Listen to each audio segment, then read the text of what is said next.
If you're a founder or CEO and you're working hard, doing everything you were told to do, and you're still feeling financially stuck or unsafe, then FEM was built for you. You're not broken. You're not bad with money. You're just under pressure and underprotected. So here's the truth. Most people aren't bad with money. They're just trying to make financial decisions inside of systems that were never designed to protect them. So they keep earning more, doing more, pushing harder, and somehow still feel behind. That's not an income problem. That's a sequencing problem, a systems problem. And FEM is built on one core principle. Protection comes first, profit comes second. Because growth without protection doesn't create freedom. It creates fragility. And FEM is not just accounting, bookkeeping, and taxes. FEM uses FEMFlow, which is a financial operating system, one that works with your nervous system and helps you to stop living in survival mode and start building real protection. So your money can finally support you instead of stressing you out. You don't have to figure this out alone, and you don't have to guess your way forward, because financial protection, security, and independence are your birthright, and FEM is here to help you reclaim them. So welcome to the FEMolution Podcast. Most people don't have a discipline problem. They have a protection problem. And until that distinction is understood, people will keep trying to fix structural problems with personal effort. Discipline is one of the most overused and misunderstood concepts there is in money management and money in general, right?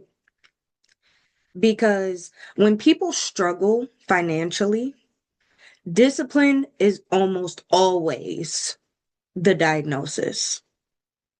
You're not disciplined enough. You're not strict enough about your money habits. You don't want it enough. You're not trying hard enough. Do they say it like that? No, that's how it gets internalized. They just say, oh, it's simple. You just need to be more disciplined. You need to be stricter about your money handling. You need to want to be financially free more. You need to try harder. As if effort is the problem. As if you're not trying to make money, right? But that's how it gets internalized. It becomes that you're not disciplined enough. So it becomes, I'm not disciplined enough. I'm not strict enough when I'm budgeting my money and making allocations. I don't want it enough. I don't try hard enough, right? So you start believing that your financial problems exist because of those things, right? But that's not the truth, okay? Here is the truth. Discipline is not a foundation. It's not a fix. It is a temporary stabilizer and a short-term compensator. So when discipline is asked to carry a system long-term, it will fail. Not because you're weak or people in general are weak, right? But because discipline was never designed to do that job in the first place. Discipline works in short bursts, okay? And this is where people often confuse discipline with something else. Habits. Habits are long-term. Habits are automatic. Habits reduce how much effort a behavior requires over time. Discipline is what you use before a habit exists. Discipline is what gets you through the early phase, the awkward phase, right? The learning phase. But discipline was never meant to carry the system forever. If discipline is still doing all the work years later, it actually means the system itself was never designed to support the behavior. Because it can help you push through a moment, white knuckle a season, right? And override discomfort temporarily. But if discipline is the solution long term, it becomes expensive because it requires constant energy, constant vigilance, constant self override.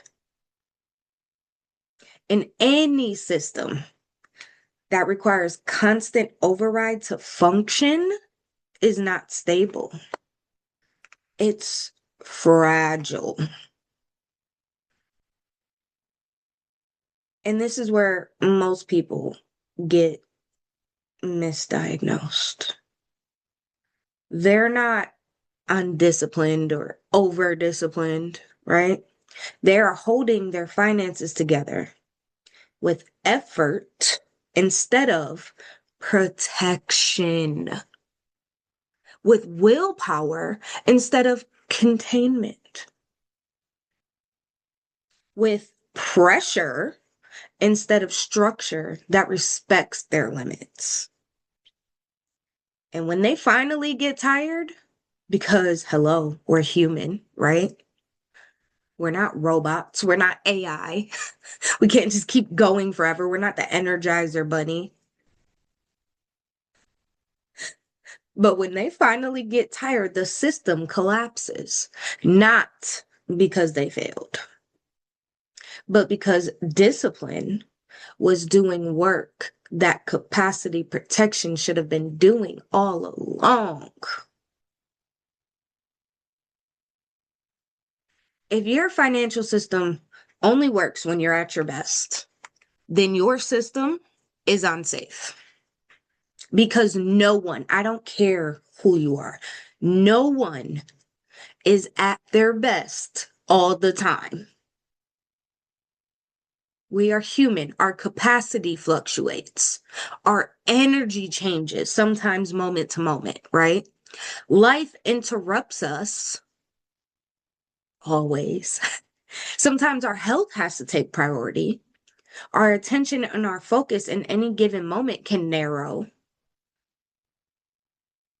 And a system that requires peak performance to function is not a system. It's not an asset. It's a liability. This is why people feel good with money for a while, right? They stay disciplined, they follow the rules, they stay tight, right? Until something shifts. A stressful season, an unexpected expense, or 4 or 5 or 6, right? A drop in their capacity. A nervous system that's already stretched too thin. And suddenly, the discipline breaks. They start spending reactively. They abandon the system. They avoid their numbers. They feel ashamed because they fell off, right? But nothing actually went wrong. The system they were operating in simply had no protection to account for the normal periods that we all experience, where our capacity is temporarily reduced or limited. So discipline was just masking that vulnerability until it couldn't anymore. And this is where FEMFlow makes a critical distinction. Discipline will ask you, can you hold it together? right? But capacity protection in FEMFlow asks, what does the system need to hold you, to support you? Those are not the same questions, okay? Capacity protection assumes fluctuation. It assumes pressure. It assumes inconsistency, okay? It assumes that, again, human beings are not machines. We're not AI, right? So instead of asking you to override yourself endlessly, it reduces how often an override is required at all. It lowers your cognitive load. It simplifies your decision paths. It removes unnecessary friction, not because you're lazy, but because your energy is an asset. And most people think that disciplined people make better decisions, but that's not actually true. Okay. People whose capacity is protected, they make better decisions because they're not exhausted from managing chaos and being the one to hold everything together. They're not negotiating with themselves all day. They're not using willpower as their primary financial tool.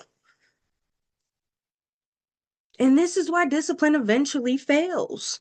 Not because you lack character, but because discipline was asked to compensate for missing protection. And when discipline fails, the shame rushes in. I knew better. I should have been stronger. Why did I give in to that urge? Damn, I messed up again. But shame doesn't fix systems. It only convinces people to try harder instead of redesigning. So FEMFlow removes shame from the equation entirely because it does not depend on you being perfect. Who is?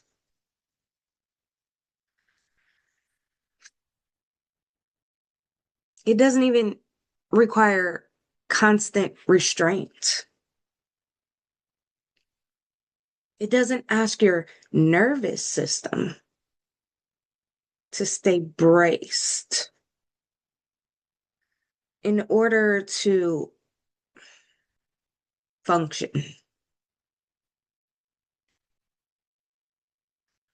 It actually builds protection around your fluctuating capacity. It takes it into account. And when your capacity is protected, then discipline transforms into habits that are meant to carry you long term. And discipline stops being punishment and it becomes support. It becomes a tool that you can use when necessary or when it's needed, and not a burden that you have to carry. And this is also why people pride themselves. Well, people who pride themselves often burn out. Like if you're priding yourself on discipline, you're going to burn out because you're constantly compensating for missing protection with effort for years. That's not sustainable. And eventually, the cost is going to show up. It's going to show up in exhaustion, in resentment, in collapse, not because you failed, but because discipline was never meant to be a permanent solution. It was meant to be a short-term bridge to get you to the other side safely. So if you have been telling yourself that you just need to be more disciplined with money, then I want you to hear me clearly. You are not the problem. You do not need any more pressure than what you're already dealing with right now. You do not need more self-control, right? Like you don't need to fight yourself harder. You need a system that protects your capacity, your energy. Because discipline without capacity protection is a losing game.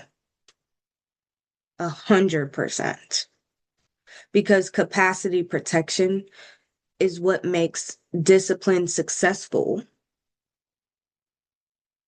at creating better habits. And when those two actually work together, then money stops feeling like a constant test of your character and it starts feeling like support. And if this episode helped you reframe how you've been judging yourself, then don't go anywhere. Because the next place that this misunderstanding that we just talked about shows up is income. And most financial advice, it's going to quietly assume that your money arrives on a predictable schedule.